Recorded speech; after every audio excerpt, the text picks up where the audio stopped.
Hi mga ka-POV, day 68 na tanong sa itong pagbasa sa 100 Life-Changing Quotes Devotional. So magsugod na ta. Ingon diri nga, the biggest mistake you can make is being afraid to make one, by John Mason. Sino ang biggest mistake kuno nga atong nabuhat or atong mabuhat? Is kanang mahadlok ta mo buhat og isa. It means mabuhat og mali. Di man as in nga mabuhat kag mali, but you take the risk ba sa inanak. So no, fear of making mistakes can often paralyze us, but God calls us to move forward in faith. So sa usa pa na kalisod but kung naa kay faith padayon gayud. Trusting Him even when we fall short.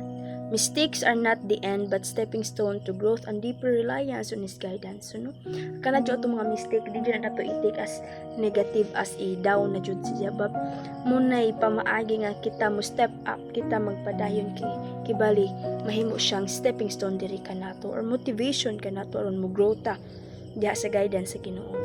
God uses our failures to teach us valuable lessons. Na makabantay mo sa itong mga problema, it gives lesson no sa atong kaugalingon, molding us into who we are meant to be. Instead of fearing mistakes, we can embrace them as opportunities to refine it. So, no? Kasas ato pang dibdibon ang atong mga mistake, ang atong mga kapildihan sa kinabuhi. Medyo pag ato sidyang i-accept, ato sidyang i-embrace, no? Kay pinaagian na we can learn, pinaagian na we can grow. Kay kibahaw ta og na ay lesson to every mistake, because there is a purpose in every consequences. Ingon diri sa Proverbs 24:16.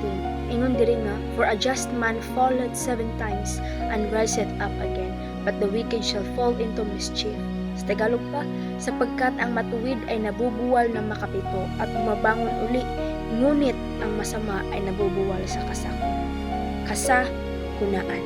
So no, di man pasabot nga righteous ka na gadyung way sala ka dyan, but sa mga tao kan kay kuan maligi, di ba? Nakabuhat mo jud tag mali. Diri nga, for the righteous fall 7 times. So kibali kita mo fall patag 7 times. But kani nga righteous ginamiyan is na ay Ginoo. Nakaila si Jakin sa ang Ginoo ug na ay Ginoo sa kasing-kasing kinabuhi. Mao ni ang righteous nga ipakuam dili pasabot. They rise again. So kung mo fall og 7 times ang isa ka righteous man or ang kanang tao na ay Ginoo, they rise again. Kay ang Ginoo mo tabang kanato kanila, no, magtindog uban, no, ang Ginoo gud mo tabang always kanato bisan pag madamag ta kapila, but ang Ginoo so atong kilid, He knows sa atong struggle, He knows sa atong mga problema. That's why if you have God in your heart or in your life, He will lift you up even you fall many times. So that's why important is kinabuhi if na kay Ginoo, you know God, you have relationship to God, that truly nga relasyon da sa ang relasyon sa Ginoo wala sa una o wala sa auto nga wala sa knowledge, but kundi nasa kasing-kasing nga imo gud yung ginadalahan to nato. Kay diha ang Ginoo ma-feel niya ang love da kanimo di ra sa una but kundi sa kasing-kasing.